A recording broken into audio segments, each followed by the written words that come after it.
తాకట్టులో ఉన్న బంగారాన్ని విడిపించి ఆ రోజు ఆన్లైన్ రేటుకే మేము కొంటాం. Sharma gold company. ఈ రోజు నాతో పాటు ఉన్నారు వీరి ఫౌండర్ అండ్ చైర్మన్ యుగంధర్ గారు. నమస్తే యుగంధర్ గారు. నమస్తే అండి. యుగంధర్ గారు, మనము యువత గురించి మాట్లాడుకుందామండి ఈరోజు సబ్జెక్ట్లో. యువతకి మానసిక ఒత్తిడి, స్ట్రెస్ అనేది చాలా ఎక్కువగా ఉంది.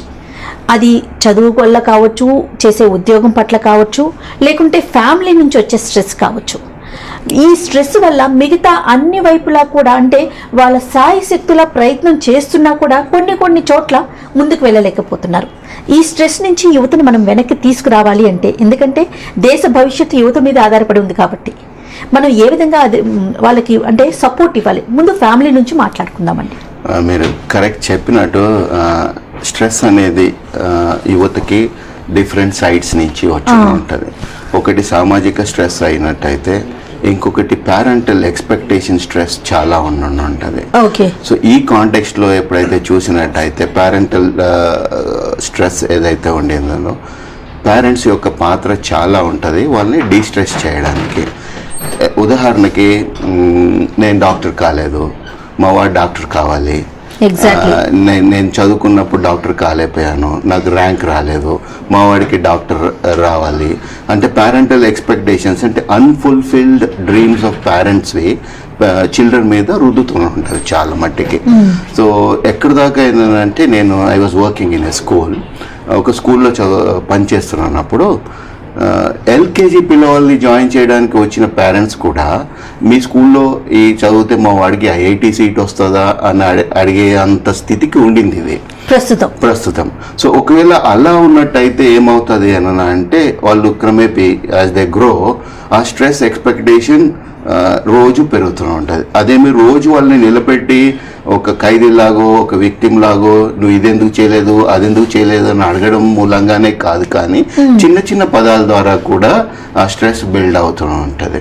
అంటే మనం చిన్నప్పుడే మనం ఇలా అంటే, నేను కాలేకపోయాను, నేను పలానా ఫీల్డ్ని ఎంచుకోలేకపోయాను, లేదా నేను ఫుల్ఫిల్ చేయలేకపోయాను, అది మా పిల్లలు చేస్తే బాగుండు అనే మన థాట్ కూడా వాళ్ళ మీద స్ట్రెస్ పడుతుందంటారా?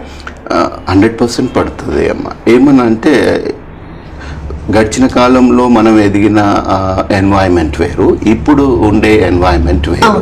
ఇప్పుడు పిల్లలకి at the tip of their fingers they get the entire world. అంటే వాళ్ళకి ఎక్స్పోజర్ చాలా ఉంటుంది, అండ్ ఐక్యూ లెవెల్స్ అవన్నీ చాలా ఎక్కువ ఉంటాయి. వాళ్ళు ఇప్పుడుండే ఎన్వైరన్మెంట్ ఎక్స్పోజర్ వేరు, మనం పెరిగిన ఎన్వైరన్మెంట్ వేరు. ఎప్పుడైతే వాళ్ళకంటూ ఎక్స్పోజర్ పెరిగిందో, వాళ్ళకంటూ ఇండివిజువాలిటీ, వ్యక్తిత్వము తొందరగా ఫామ్ అవుతుంది. సో వాళ్ళ వ్యక్తిత్వాన్ని మనం అర్థం చేసుకోకుండా మన ఆశలు, మన కోరికలు వాళ్ళ మీద ఎప్పుడైతే రుద్దడానికి ట్రై చేస్తామో, there is a conflict of interest between both of them. ఎప్పుడైతే కాన్ఫ్లిక్ట్ ఉంటుందో, it leads to friction. when friction is there, obviously you will have a lot of stress. Okay, దాని నుంచి అంటే మనం ఏ విధంగా పిల్లల దగ్గర మనం ప్రవర్తించాలంటారు?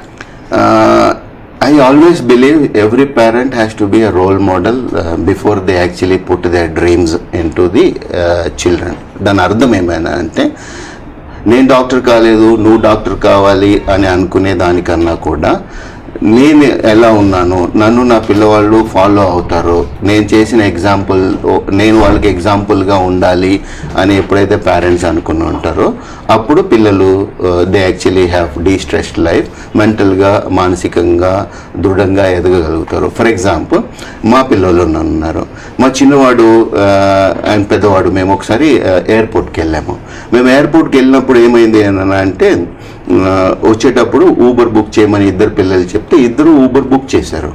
ఊబర్ బుక్ చేసినప్పుడు ఒకరు క్యాన్సిల్ చేయాలి, ఒకరు క్యాన్సిల్ చేస్తే 50 రూపాయలు 70 రూపాయలు కట్ అవుతూ ఉంటుంది. సో మా చిన్నవాడు అడిగాడు, డాడీ కట్ చేస్తే 70 రూపీస్ వెళ్తాయి కదా, నువ్వు what should I put the reason ఏం పెట్టాలి దానిలో అని అడిగాడు. నేను ఆలోచించకుండా ఐ సెడ్, డ్రైవర్ రాలేదని చెప్పు అని అన్నాను. సో వాడికి ఉన్న జ్ఞానంతో ఈ actually did something wonderful then. అప్పుడు వాడు ఏం అడగకుండా తర్వాత ఒంటరిగా ఉన్నప్పుడు వచ్చి, డాడీ ఆ రోజు డ్రైవర్ మీద పెట్టమన్నారు కదా, తప్పు కదా అని అడగగలిగాడు. ఏ ఫ్యామిలీలో అయితే ఇలాంటి డిస్కషన్స్, ఇలాంటి కాన్వర్జేషన్స్ అవ్వగలుగుతాయో, ఆ ఫ్యామిలీ హెల్దీగా ఉంటుంది. అంటే you should give scope for your children to express themselves అనమాట. ఇప్పుడు నేను చెప్పింది రైటు, 70 రూపాయలు ఎవరు ఇస్తారు అని ఒక స్టాండ్ తీసుకున్నట్టు అయితే అదే నేర్చుకుంటాడు వాడు కూడా. అది నేర్చుకుని ఉంటే వాడికి డ్యూప్లిసిటీ అవుతుంది. అప్లై చేస్తాడు. బయట ఒక రకంగా, ఇంట్లో ఒక రకంగా, లోపల ఒక రకంగా, బయట ఒక రకంగా. ఎప్పుడు వాడు ఆ జీవితాన్ని ఉండడానికి ఎప్పుడైతే ట్రై చేస్తాడో అప్పుడు స్ట్రెస్ మొదలవుతుంది. ఓకే, సో ఇది చిన్నపిల్లల విషయం అనుకుందాం, ఇది మీ పర్సనల్ ఎక్స్పీరియన్స్. యువత విషయానికి వచ్చేసరికి వాళ్ళు ఏ విధంగా స్ట్రెస్ గురవుతారు యాజ్ ఎ పేరెంట్స్ నుంచి? పేరెంట్స్కి సోషల్ స్ట్రెస్ ఉంటుంది. ఫర్ ఎగ్జాంపుల్ ఏమన్నా అంటే ఒక గ్రాడ్యుయేట్ అయిపోయిన అబ్బాయి ఉన్నాడు, వాడికి ఎంత ట్రై చేసినా జాబ్స్ రావట్లేదు. జాబ్స్ రావడం అంత ఈజీ ఏమీ కాదు. వాడు ఊర్లో ఉంటే పక్కింటి వాళ్ళు అడుగుతాడు, వీడు ఇంకా ఇక్కడే ఉన్నాడా, ఏందన్నా ఏం చేయట్లేదా అనే అది సోషల్ స్ట్రెస్ పేరెంట్స్ ఉంటుంది. సో ఆ పేరెంట్స్ సోషల్ స్ట్రెస్ నుంచి బయటకు వస్తానికి వాళ్ళు వాళ్ళకున్న అవగాహనలో they try to show him the way. దానికి వాళ్ళకి మార్గం చూపించడానికని నువ్వు హైదరాబాద్ వెళ్ళొచ్చు, బెంగళూరు వెళ్ళొచ్చు, ఏదో కోర్స్ చేయొచ్చు, వాళ్ళ ఆశ ఉంటుంది.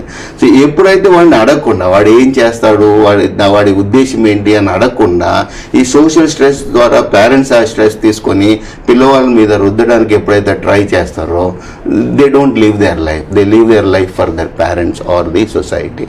అప్పుడు స్ట్రెస్ గురవుతూ ఉంటారు. ఓకే, సో అంటే మనకున్న అభిప్రాయాల్ని ఆలోచన బలవంతంగా వాళ్ళ మీద రుద్దకూడదు. వాళ్ళని డెసిషన్ మేకింగ్లో వాళ్ళని ఎప్పుడైతే ఇన్వాల్వ్ చేస్తామో వాళ్ళకి ఉన్న స్కిల్ సెట్ ఏంటి, లేకపోతే వాళ్ళకున్న కాంపిటెన్సీస్ ఏంటి, వాళ్ళకున్న నైపుణ్యాలు ఏంటి, దానికి అనుగుణంగా వాళ్ళతో కలిసి ప్లాన్ చేయగలిగితే వాళ్ళ భవిష్యత్తు వాళ్ళకి స్ట్రెస్ఫుల్గా ఉండదు ఎప్పుడైనా. ఓకే, సో టీచర్ల పాత్ర అంటే స్కూల్లో చదువుతూ ఉంటే టీచర్లు కావచ్చు, కాలేజీకి వెళ్తే లెక్చరర్స్, వారి పాత్ర ఎంత, ఉపాధ్యాయుల పాత్ర ఎంతవరకు ఉంటుందంటారు దీంట్లో? అనుభవపూర్వకంగా నా ఉద్దేశం అడిగినట్టయితే 70% నుంచి 80% దాకా పేరెంట్సే ఎక్కువ రెస్పాన్సిబుల్ ఉంటారు.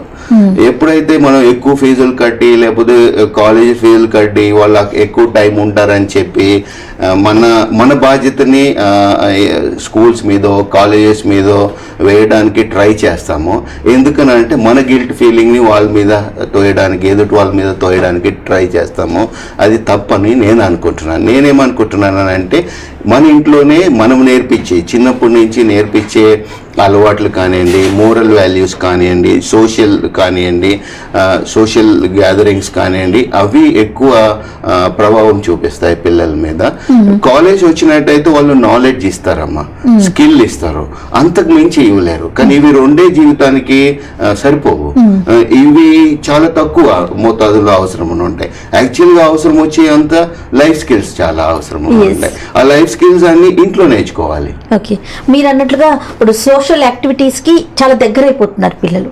మనం ఎంతవరకు వాళ్ళని దూరంగా ఉంచగలుగుతాం? అంటే ప్రతి క్షణం కనిపెట్టుకుంటూ కూర్చోలేం కదా. మీరు అనేది సోషల్ మీడియా కదా, యాక్చువల్ గా ఏమనంటమ్మా, పిల్లలకి ఎప్పుడైతే social media in the sense phones కావచ్చు, సిస్టమ్స్ కావచ్చు, వాట్ ఎవర్ ఇట్, పిల్లలకి ఎప్పుడైతే మనం ఎంగేజ్ చేయలేకపోతామో, పాజిటివ్గా ఎంగేజ్ చేయలేకపోతామో, వాళ్ళు విత్డ్రా అయిపోయి ఏదో ఒక అవుట్ వేని కనుక్కొని ఉంటారు. అంటే మొబైల్ పట్టుకొని ఏదో ఇప్పుడు ఈ డిజైన్ చేసే గేమ్స్ కానివ్వండి, ఫేస్బుక్ కానివ్వండి, అవన్నీ ఇన్స్టంట్ డోపమైన్ రిలీజ్ చేయడానికి డిజైన్ చేసినవి అన్నమాట. వాళ్ళు సడన్గా ఎన్ని లైక్లు వచ్చినాయి, ఎన్ని వచ్చినాయి, అవన్నీ వాళ్ళకి అది బాగా అనిపిస్తుంది. ఇప్పుడు మనం ఇంట్లోనే ఆ బాగా అనిపించే యాక్టివిటీస్ ఏమన్నా చేసామనుకోండి, అప్పుడు వాళ్ళు ఫేస్బుక్ సైడ్ వెళ్ళరు. ఫర్ ఎగ్జాంపుల్ మా ఇంట్లో టీవీ లేదు. మా ఇంట్లో గత 20 సంవత్సరాల నుంచి టీవీ లేదు. సో మేము we actually spend as a family time together, which is very very important.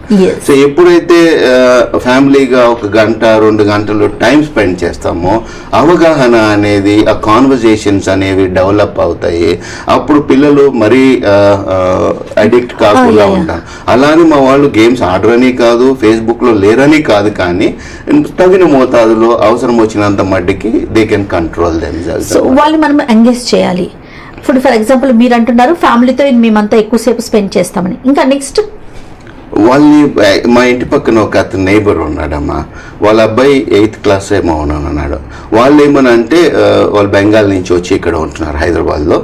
వాళ్ళ ఫాదర్కి అనిపించింది మా పిల్లలు బయటికి వెళ్ళట్లేదు, ఆడట్లేదు అని. అతను సోషల్గా ఇనిషియేటివ్ తీసుకొని పిల్లల్ని ఇద్దరిని తీసుకొని అదే పదంగా వెళ్ళి ప్రతి నైబర్ని వెళ్ళి డోర్ కొట్టేసి ఒక విజిట్ లాగా, అంటే అందరు యాక్సెప్ట్ చేయొచ్చు, యాక్సెప్ట్ చేయకపోవచ్చు, కానీ వాళ్ళ మదర్కి ఫ్రెండ్స్ ఉంటారు, పేరెంట్స్కి ఫ్రెండ్స్ ఉంటారు. So they actually go visit them. నేను క్యూరియస్గా అడిగాను, ఏమి ఎప్పుడు రాంది ఇప్పుడు ఎలా వస్తున్నారు అని అంటే ఈ actually side I realised that మా పిల్లలకి సోషల్ స్కిల్స్ లేవని నేను అనుకుంటున్నాను. So I'm taking the initiative. నేనే ఆ ఇనిషియేటివ్ తీసుకొని పిల్లల్ని తీసుకెళ్ళి మాట్లాడడం ఎలా, అది కాన్వర్జేషన్స్ నేర్పిద్దామని అనుకుంటున్నాను, విచ్ ఈస్ అప్రిషియేటెడ్ అని. ఇప్పుడు అంటే అది ఆ డెసిషన్ తీసుకోవడానికి ఒక సెకండ్ టైం పడుతుంది అంతే. మనకున్న పనుల ఒత్తిడికి దాన్ని వదిలేయొచ్చేమో, కానీ అది దానికి ప్రాధాన్యత ఇచ్చి ఎప్పుడైతే మనం వర్క్ చేస్తామో we actually be better parents for our children. Okay, so ఇటు పేరెంట్స్ వైపు నుంచి కావచ్చు, లేకుంటే ఇటు టీచింగ్ సిబ్బంది నుంచి కావచ్చు, స్ట్రెస్ నుంచి ఎలా బయటికి తీసుకురావాలో చెప్పారు కదా. మరి యువత ఎవరైతే ఉన్నారో పిల్లలు, వాళ్ళు స్ట్రెస్ని తగ్గించుకోవడానికి ఏ విధంగా ముందుకెళ్ళాలంటారు? యువత యాక్చువల్గా మనం స్ట్రెస్ అని అనుకుంటున్నాం, కానీ ఇప్పుడు వచ్చే యువత వాళ్ళు డీస్ట్రెస్డ్ యాక్చువల్గా, బిందాస్ అని అంటారు.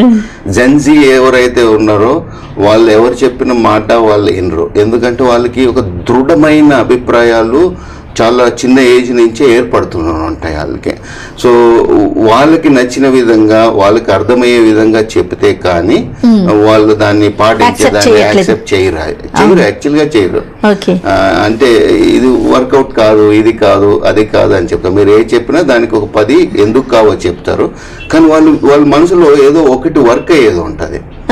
ఆ వర్క్ అయ్యేది కనుక్కోవడం కొంచెం నైపుణ్యంతో కూడుకున్న స్కిల్ అనమాట. అది ఎప్పుడైతే కనుక్కొని వాళ్ళని ఎంగేజ్ చేస్తామో వాళ్ళు స్ట్రెస్ఫుల్గా ఉండరు.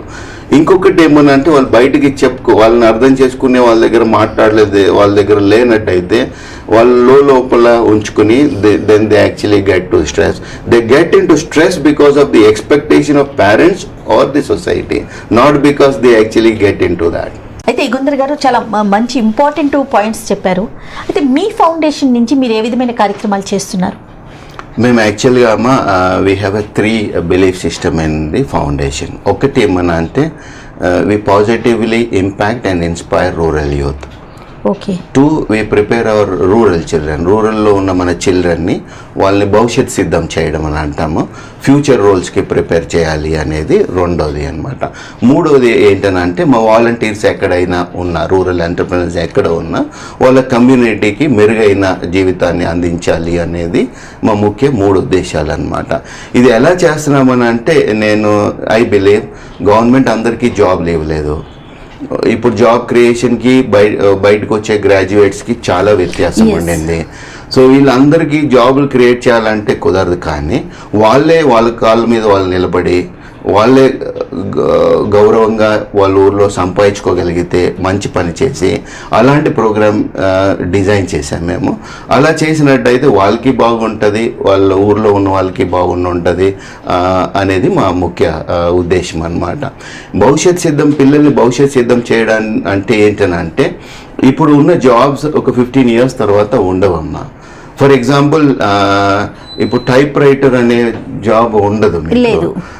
ఒక 5 సంవత్సరాల క్రితం మీరు చూసినట్టయితే ప్రతి గల్లీలో ఒక టైప్ ఇన్స్టిట్యూట్ ఉండేది, ఇప్పుడు అది లేదు. అలానే ఇప్పుడు ఉన్న సాఫ్ట్వేర్ ప్రోగ్రామర్స్ జాబ్ రోల్స్ మారుతాయి ఒక 15 years అయిపోయేటప్పటికి. సో అప్పుడు అవసరమయ్యే స్కిల్స్ 21st century స్కిల్స్ అని అంటారు. అవి ఒక 12 స్కిల్స్ ఉన్నాయి. ఈ స్కిల్స్ మన పిల్లలకి ఊర్లో ఎవరు నేర్పియాలి? సో ఇప్పుడు సిటీలో ఉన్నారంటే ఎక్స్పోజర్ ఉంటుంది, ఏదో ఒక విధంగా నేర్చుకుని ఉంటారు. అదే ఊర్లో గ్రామీణ ప్రాంతాల్లో రూరల్ ప్లేసెస్లో ఉన్న పిల్లలకి ఎవరు నేర్పియాలి? సో అది మేము we're actually taking the programme. Future skills ని మన గ్రామీణ ప్రాంతాల్లో పిల్లలకి మీరు పరిచయం చేస్తున్నాము. వాళ్ళకి ఒక డిజైన్ ప్రోగ్రామ్ ద్వారా, కరికులం ద్వారా వాళ్ళకి అఫోర్డబుల్ రేట్లో, అంటే వాళ్ళకి ఫీజులు కట్టుకునే అంత వీలుగా చేసేసి we actually make that very cheap. ఇప్పుడు వాలంటీర్స్ గా రావడానికి ఎవరైనా ఇంట్రెస్ట్ చూపిస్తున్నారు అనుకోండి, అది మీరు ఎట్లా? They can actually visit our website vrip.org website వచ్చినట్టయితే they can understand the entire thing. అక్కడ రిజిస్టర్ చేసుకున్నట్టయితే will get contact with them. మాకు కావాల్సింది వాళ్ళ దగ్గర 3 కావాలి. ఒకటి మన అంటే డబ్బులు సంపాదించుకోవాలన్న కసి ఉండాలి. Yes. 2 ఊరికి ఏదైనా చేయాలి అన్న అన్న తపన ఉండాలి. తాపత్రయము తపన ఉండాలి. Right. 3 నిరంతరం నేర్చుకోవాలన్న ఆశ ఉండాలి. Super. ఈ 3 క్వాలిఫికేషన్స్ మంచి వాళ్ళ valid దగ్గర points కదా. ఉంటే చాలు. ఓకే, సో ఈ 3 క్వాలిటీస్ ఉన్న వాళ్ళు ఎవరైనా సరే ఎవరైనా సరే వాళ్ళు మమ్మల్ని అప్రోచ్ అయినట్టయితే we train them and we actually establish their business services in the village. Super అండి, super. Thanks a lot. Thank you very much అండి. Thank you very much. ఈ వీడియో కనుక మీకు నచ్చినట్లయితే లైక్ చేయండి, షేర్ చేయండి. మరిన్ని వీడియోస్ కోసం మా ఛానల్ని సబ్స్క్రైబ్ చేసుకోండి.